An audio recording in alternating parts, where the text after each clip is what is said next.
Hello, मैं हूं doctor Abhishek Anand और आज हम लोग देखेंगे मैक्सिमा और मिनिमा में टॉपिक प्रॉफिट मैक्सिमाइजेशन। तो पिछले वीडियो लेक्चर के मैक्सिमा और मिनिमा में हम लोगों ने देखा था कि क्या क्या कंडीशंस होते हैं मैक्सिमा या मिनिमा निकालने के लिए, क्या क्या कंडीशंस को सेटिस्फाई करना होता है, फर्स्ट ऑर्डर कंडीशन में क्या होता है, सेकेंड ऑर्डर कंडीशन में क्या होता है, और हम लोग मैक्सिमा और मिनिमा में डिफरेंशिएशन के जरिए किस तरह से मिनिमम कॉस्ट निकाल सकते हैं जो न्यूनतम लागत होता है, किस तरह से प्रॉफिट मैक्सिमाइजेशन निकाल सकते हैं जो अधिकतम लाभ हो सकता है। तो इस टॉपिक के अंदर कई सारे सवाल आते हैं प्रॉफिट मैक्सिमाइजेशन से कि क्या कितना उत्पादन कोई भी फर्म करे जो कि वो आउटपुट मैक्सिमम निकाल सके, या कि कौन सा प्राइस वो रखे और कितना आउटपुट पे रखे जिससे कि उसको ज़्यादा से ज़्यादा प्रॉफिट हो सके। क्योंकि किसी भी फर्म के लिए जो सोल मोटिव होता है, जो मेन एम होता है, वो होता है ज़्यादा से ज़्यादा लाभ कमाना, ज़्यादा से ज़्यादा प्रॉफिट कमाना।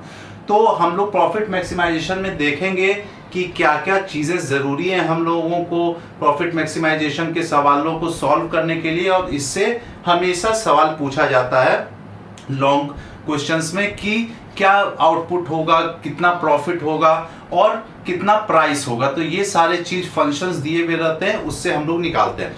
तो सबसे पहले अगर किसी फर्म को प्रॉफिट को मैक्सिमाइज करना है तो उसको एक आउटपुट लेवल चूज करना होता है जो कि होता है मार्जिनल रेवेन्यू और मार्जिनल कॉस्ट। तो कभी भी कोई फर्म मैक्सिमम प्रॉफिट वहां कमाता है जहां पर कि मार्जिनल रेवेन्यू बराबर होता है मार्जिनल कॉस्ट के। तो ये एक इंपॉर्टेंट चीज है हम लोगों को याद रखने के लिए। तो हम लोग लिख सकते हैं कि थ्योरी के लिए in order to maximise profit,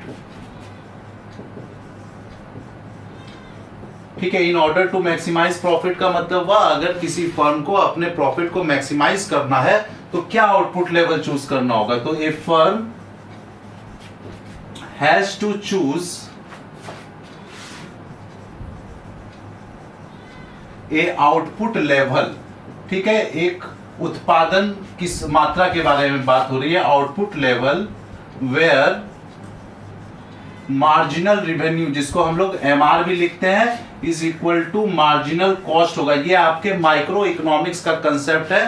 तो आप लोग माइक्रो इकोनॉमिक्स में वापस से देख सकते हैं कि मार्जिनल रिवेन्यू क्या होता है और मार्जिनल कॉस्ट क्या होता है। मार्जिनल रिवेन्यू हम लोग कह सकते हैं कि मार्जिनल रिवेन्यू वो कमाई है, या हम लोग इसे आय कह सकते हैं, जो कि अगर एक एडिशनल हम लोग कोई यूनिट, कोई इकाई को बेचे तो उससे जो हम लोगों को आय आता है उसे मार्जिनल रेवेन्यू कहते हैं। वही मार्जिनल कॉस्ट क्या कब कहते हैं, जब किसी वस्तु को, एक एक्स्ट्रा वस्तु को बनाने में जितने हमें लागत लग रही है उसको हम लोग मार्जिनल कॉस्ट कहते हैं।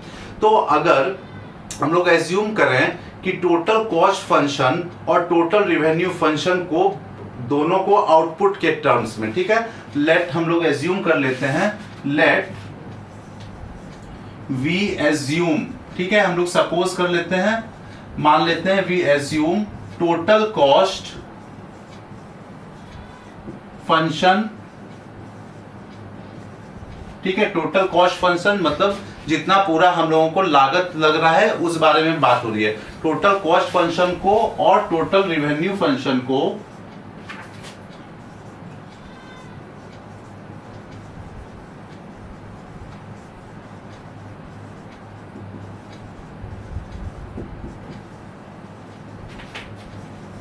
इन टर्म्स ऑफ आउटपुट, ठीक है। तो हम लोग आउटपुट को Q यहां मान लेते हैं। तो हम लोग क्या कर रहे हैं, टोटल कॉस्ट फंक्शन, जिसको हम लोग यहां TC से या C से डिनोट करेंगे, और टोटल रिवेन्यू फंक्शन जिसको हम लोग TR से डिनोट करेंगे।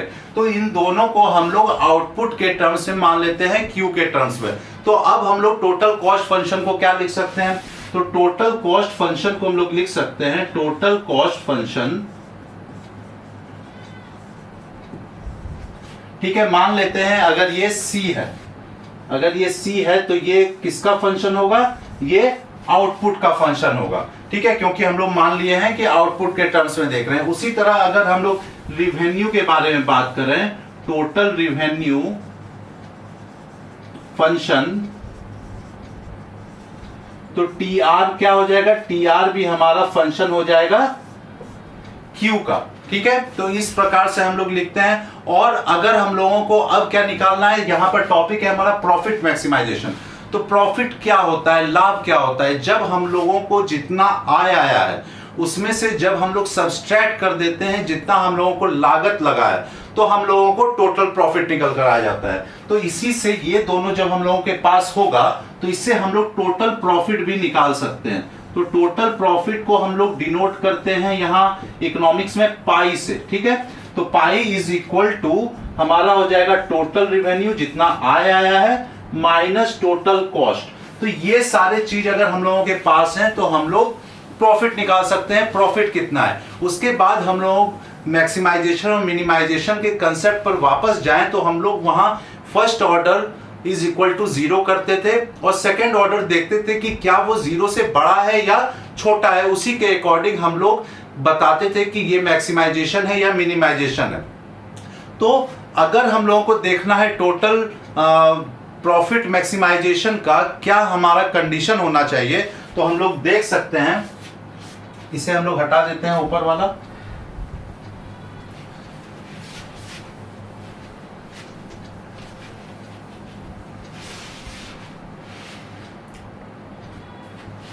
तो अब अगर हम लोगों को देखना है कि प्रॉफिट मैक्सिमाइजेशन का क्या कंडीशन होता है, अगर हम देखें कि कंडीशंस, ठीक है, कंडीशंस किसका, प्रॉफिट मैक्सिमाइजेशन का। तो प्रॉफिट मैक्सिमाइजेशन में सबसे पहले क्या होगा, फर्स्ट ऑर्डर कंडीशन को हम लोग इक्वल टू 0 करते हैं।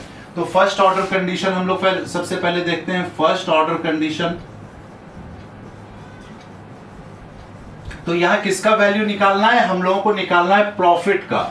तो और किसके टर्म्स में, हम लोगों को निकालना है आउटपुट, जो कि हम लोग क्यू के टर्म्स में निकालते हैं। तो ये हमारा क्या हो जाएगा, ये अगर हम लोग इस दोनों फंक्शन पे जाएं तो हम लोगों को होगा रेवेन्यू का डिफरेंशिएशन आउटपुट से माइनस कॉस्ट का डिफरेंशिएशन आउटपुट से, और ये सारा क्या होगा, इक्वल टू हमारा 0 होगा, क्योंकि फर्स्ट ऑर्डर कंडीशन में हम लोग देखें चाहे वो मैक्सिमा का केस हो या मिनिमा का केस हो, वो फर्स्ट ऑर्डर कंडीशन हमारा 0 ही होगा।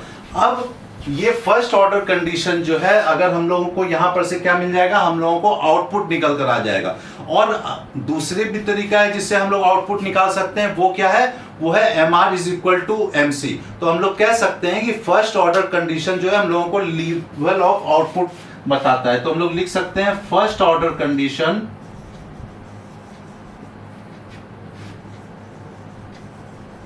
gives us the level of output। किसका देता है, आउटपुट का level, level of output where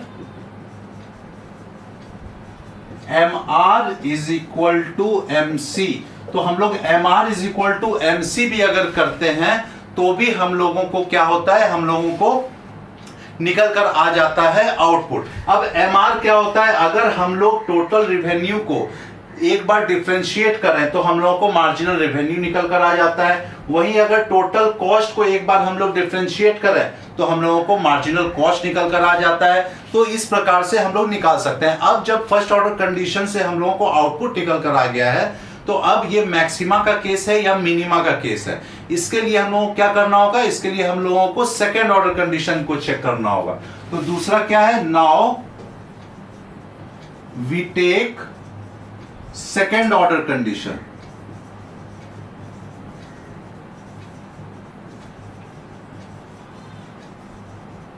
तो सेकेंड ऑर्डर कंडीशन में हम लोग जानते हैं जब मैक्सिमा का केस होता है तो मैक्सिमा में हमेशा वो लेस देन 0 होता है। तो हम लोग सेकेंड ऑर्डर कंडीशन में लिख सकते हैं कि D square pi by d Q square, ये हम लोगों का क्या होगा, यही सेम हम लोग इसको माइनस अगर करते हैं सेकेंड डिफरेंशिएशन पे, d square R d Q square minus d square C d Q square, ये क्या होना चाहिए, ये लेस देन 0 होना चाहिए। अगर ये लेस देन 0 है तो हम लोग कहेंगे कि ये हम लोगों का मैक्सिमम का केस है।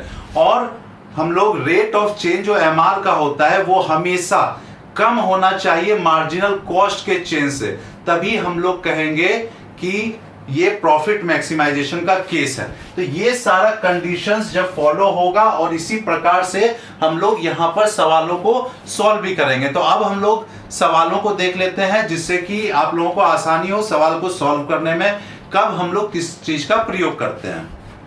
तो हमारे पास सवाल दिया हुआ है कि हमारे पास कॉस्ट फंक्शन और डिमांड फंक्शन दिया हुआ है। तो कॉस्ट फंक्शन दिया हुआ है C, तो C किस चीज को डिनोट कर रहा है? कॉस्ट फंक्शन को डिनोट कर रहा है। Cost function is equal to दिया हुआ है, इसका फंक्शन है 1/3 Q cube minus 7Q square plus 111Q plus 50, और हमारा Q जो क्वांटिटी दिया हुआ है ये दिया हुआ है 100 माइनस P।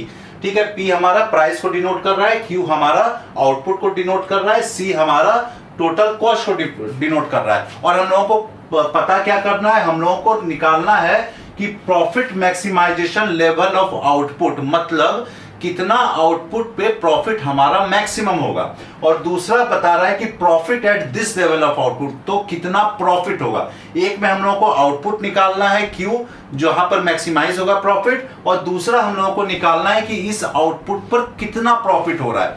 तो सबसे पहले सॉल्व करने के हम लोग जो शुरू करेंगे, सबसे पहले लिखेंगे कि क्या क्या हम लोगों के पास गिवन है। तो अगर हम लोगों को सबसे पहले गिवन क्या है, हम लोग स्टेप बाय स्टेप इसको करेंगे और सारा आप लोग स्टेप भी फॉलो करिएगा ताकि नंबर कहीं पर कटे ना। तो गिवन क्या है? गिवन है हम लोगों का टोटल कॉस्ट। तो हम लोग गिवन लिख सकते हैं C 1/3 Q cube minus 7Q square plus 111Q plus 50, ये हमारा C दिया हुआ है, और Q हमारा दिया हुआ है 100 माइनस P। अब देखिए यहां पर एक चीज हम लोगों को ध्यान देना है, चूंकि सारा हम लोगों का जो फंक्शन का वेरिएबल है वो Q है, तो यहां पर हम लोग Q इज इक्वल टू दिया हुआ है, तो यहां पर हम लोग Q को राइट हैंड साइड लेकर जाएंगे और P के टर्म्स में निकालेंगे। तो हम लोग लिख सकते हैं कि P इज इक्वल टू क्या होगा? P इस तरफ आ जाएगा तो पॉजिटिव हो जाएगा, और Q इस तरफ चला जाएगा तो निगेटिव में चला जाएगा। तो 100 माइनस Q। तो हम लोगों के पास ये दो फंक्शन है जिससे कि हम लोगों को प्रॉफिट मैक्सिमाइजेशन निकालना है। तो अब सबसे पहले हम लोगों ने क्या देखा था? हम लोगों को क्या क्या चाहिए? टोटल कॉस्ट चाहिए, टोटल रिवेन्यू चाहिए, ताकि हम लोग प्रॉफिट निकाल सकें। तो हम लोगों को टोटल कॉस्ट तो दिया हुआ है, लेकिन टोटल रिवेन्यू निकालना है। तो टोटल रिवेन्यू निकालने के लिए आप लोग याद कर लीजिए कि इसका जो फॉर्मूला होता है वो होता है प्राइस इंटू क्वांटिटी, मतलब कीमत को मल्टीप्लाई करेंगे हम लोग जितना नंबर ऑफ प्रोडक्ट है। तो इसीलिए हम लोग करते हैं P इंटू Q।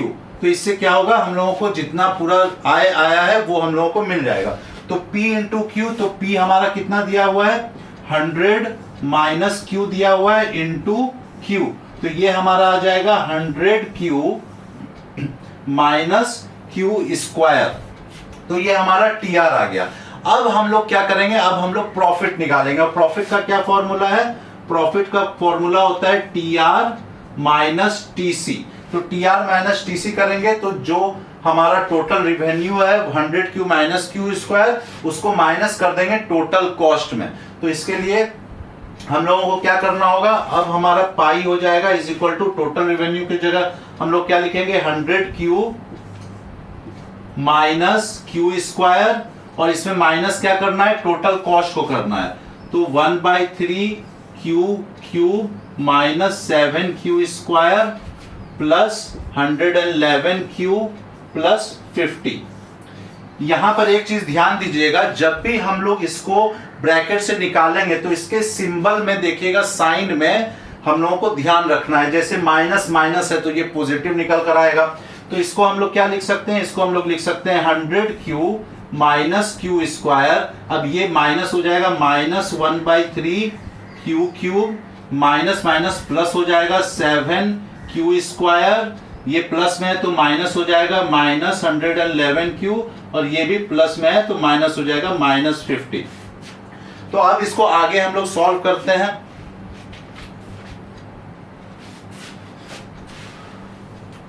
तो अब अगर इसको हम लोग आगे सॉल्व करें तो इसको हम लोग लिख सकते हैं कि पाई जो कि प्रॉफिट को डिनोट कर रहा है 100Q माइनस 111Q, तो कितना आ जाएगा? Minus 11Q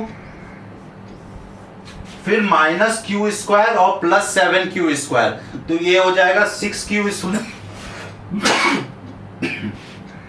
minus q² plus 7q², तो ये हो जाएगा प्लस 6q², फिर माइनस 1/3 क्यूब, तो कोई भी क्यूब में नहीं है तो ये माइनस 1/3 क्यूब ही रह जाएगा, और माइनस 50, तो ये हमारा निकल कर आ जाएगा। अगर हम लोग क्यूब वाले को पहले फिर स्क्वायर वाले को लिखें तो हम लोग लिख सकते हैं माइनस 1/3 क्यू³ plus 6q² minus 11q minus 50, तो ये हमारा निकल कर आ गया है कि प्रॉफिट हमारा यहां पर क्या होगा। अब जब हम लोगों को प्रॉफिट मिल गया है तो हम लोगों ने देखा था कि सबसे पहले क्या करना है, हम लोगों को फर्स्ट ऑर्डर कंडीशन को इक्वल टू 0 करना है अगर हम लोगों को प्रॉफिट मैक्सिमाइजेशन करना है तो हम लोग लिख सकते हैं फॉर प्रॉफिट मैक्सिमाइजेशन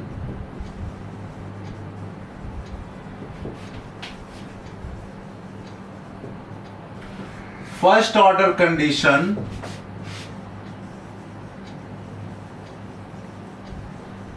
इज 0। तो फर्स्ट ऑर्डर कंडीशन मतलब फर्स्ट डेरिवेटिव निकालेंगे किसके रेस्पेक्ट में, क्यू के रेस्पेक्ट पे, तो d pi by d Q, हम लोग फर्स्ट डेरिवेटिव निकाल रहे हैं क्यू के रेस्पेक्ट में, तो क्या हो जाएगा डी बाई डी क्यू। अब यहां पर हम लोग लिख देंगे जो हमारा आया है प्रॉफिट माइनस 1/3 क्यू³ plus 6q² minus 11q minus 50, तो इसको जब हम लोग डिफरेंशिएट करते हैं तो क्या होगा, 3 आगे आ जाएगा, तो माइनस 3/3 क्यू, 3 माइनस 1 2 बचेगा, प्लस 2 इंटू 6 12 हो जाएगा, 12q, यहां पर 1 ही बचेगा तो उसको लिखने की आवश्यकता नहीं है, यहां हो जाएगा -7, और ये चूंकि कांस्टेंट है तो हम लोगों ने देखा है रूल ऑफ डिफरेंशिएशन में कि ये 0 हो जाएगा, तो इसे हम लोगों को लिखने की आवश्यकता नहीं है। तो ये हमारा आ जाता है D pi by d Q, और ये कितना होगा, ये इक्वल टू हमारा 0 हो जाता है। ठीक है, तो इसको आगे और हम लोग कर सकते हैं, ये कट जाएगा तो बचेगा minus q² plus 12q minus 11 is equal to 0। अब इसको आगे अगर कैलकुलेट करते हैं, नीचे वाला हटा देते हैं हम लोग,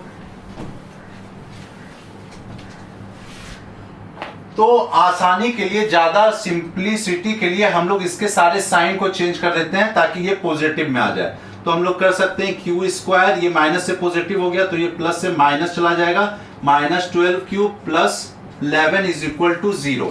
तो इसको अगर हम लोग डायरेक्टली सॉल्व करें, ये क्वाड्रेटिक इक्वेशन है, तो हम लोग देखेंगे कि इससे अगर 1q कर लें और इधर 11q कर लें तो q² minus q minus 11q plus 11, तो इससे हम लोग निकाल सकते हैं दो इक्वेशन, तो ये हो जाएगा q को कॉमन ले लें इसमें तो q -1 हो जाएगा, फिर -11 अगर ले लें तो q -1, क्योंकि 11 -11 इंटू -1 क्या हो जाएगा, +1 हो जाएगा, +11 हो जाएगा, तो इज इक्वल टू 0। तो हम लोगों को दो इक्वेशन यहाँ निकल कर आता है q -11 और q -1 इज इक्वल टू 0। तो इससे हम लोग कैलकुलेट करेंगे तो देखेंगे q का हम लोगों को दो वैल्यू आता है, 11 और 1 आता है। तो अब हम लोगों को जो 11 और 1 आया है, ये क्वांटिटी आया है, ये दो क्वांटिटी आया है। अब इस दो क्वांटिटी में हम लोग को देखना है कि किस क्वांटिटी पर हमारा प्रॉफिट मैक्सिमाइज हो सकता है। तो हम लोगों को दो आउटपुट निकल कर आ गया है। अब जैसे ये क्वाड्रेटिक इक्वेशन हमारा दिया हुआ है सपोज, ठीक है, अगर ये ऐसा नहीं होता कि डायरेक्ट हम लोग इसको एक्सपेंड कर सकते, तो हमारे पास अगर क्वाड्रेटिक इक्वेशन के लेक्चर को याद करिएगा तो इसका एक फॉर्मूला भी होता है। इसका फॉर्मूला होता है -b plus minus √b² minus 4ac divided by 2a।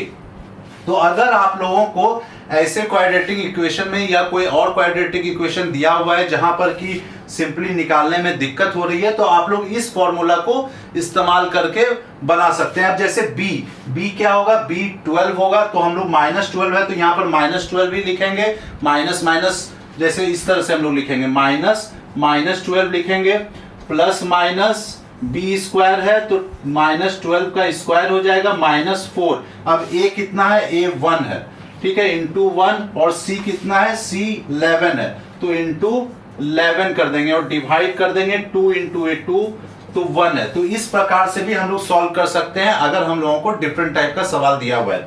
लेकिन यहां पर चूंकि एक्सपेंशन इजी था तो हम लोगों ने इसी के जरिए एक्सपेंशन कर दिया है। अब देखिए क्वांटिटी निकालने का हम लोगों ने पहले भी कहा है कि क्वांटिटी निकालने का दो तरीका है, या तो हम लोग फर्स्ट ऑर्डर डिफरेंशिएशन करें टोटल ये प्रॉफिट का, या हम लोग MR is equal to MC भी कर सकते हैं। तो ये तो एक तरीका हो गया हम लोगों का आउटपुट निकालने का। अब हम लोग दूसरा तरीका भी देख लेते हैं कि आउटपुट कैसे निकाल सकते हैं। उसके बाद हम लोग सेकेंड ऑर्डर कंडीशन का देखेंगे, तो आप लोगों को जो आसानी पड़े उससे आप लोग आउटपुट निकाल सकते हैं। तो हम लोग क्या करेंगे, MR इज इक्वल टू अगर हम लोगों को MC निकालना है तो सबसे पहले क्या करेंगे, हम लोग MR निकालेंगे। MR क्या होता है, differentiation first derivative total revenue का। तो टोटल रिवेन्यू हम लोगों को कितना आया था,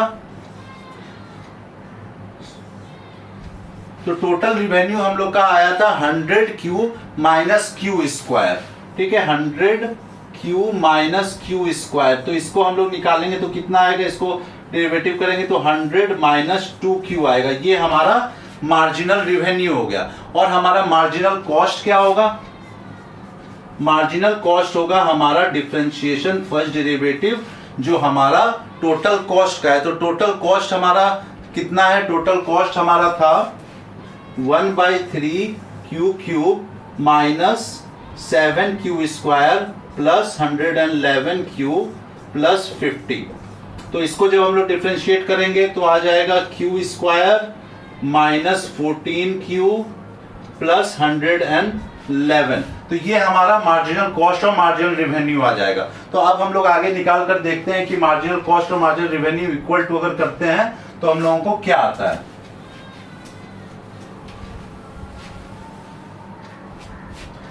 तो मार्जिनल रिवेन्यू अगर करते हैं और मार्जिनल कॉस्ट, तो मार्जिनल कॉस्ट अगर लिखें तो होगा ये Q square minus 14Q plus 111 is equal to हमारा आ जाएगा 100 माइनस 2Q।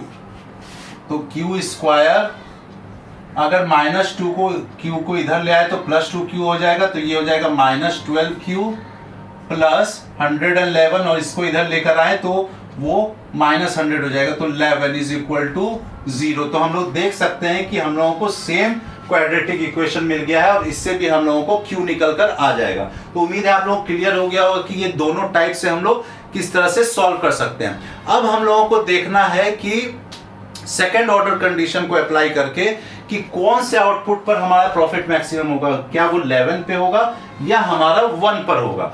तो उसके लिए हम लोग देखते हैं। तो हमारा जो आउटपुट निकल कर आया था वो आउटपुट था 11 था और 1 था। अब हम लोगों को सेकेंड ऑर्डर कंडीशन निकालना है। सेकेंड ऑर्डर कंडीशन किसका निकालना है, हम लोगों को प्रॉफिट का सेकेंड ऑर्डर कंडीशन निकाल कर देखना है कि क्या वो 0 से बड़ा है या 0 से छोटा है, क्योंकि उसी के अकॉर्डिंग हम लोग उसको सॉल्व करेंगे कि वो मैक्सिमम आया है या मिनिमम आया है। तो हम लोग यहाँ पर क्या लिखेंगे, हम लोग फर्स्ट ऑर्डर कंडीशन में जो आया था वो लिखेंगे। फर्स्ट ऑर्डर कंडीशन में हम लोग कितना आया था, minus Q square plus 12Q minus 11, ये हम लोगों का निकल कर आया था। अब हम लोग इसको वापस से अगर डिफरेंशिएट करें तो क्या आएगा, माइनस 2Q प्लस 12 और ये हमारा माइनस 11 है, कांस्टेंट है तो ये हमारा 0 होगा। तो इसके लिए लिखने का जरूरत नहीं है। अब हम लोग क्या करते हैं, एक बार 11 को लेते हैं। If Q is equal to 11 मतलब क्वांटिटी अगर 11 है तो क्या होगा, तो माइनस 2 Q की जगह पर 11 पुट कर देंगे plus 12,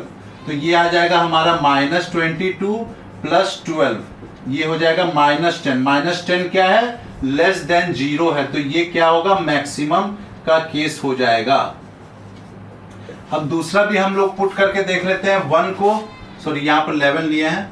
if Q is equal to 1 तो क्या होगा, माइनस 2 इंटू 1 प्लस 12, तो ये आ जाएगा minus 2 plus 12 is equal to 10।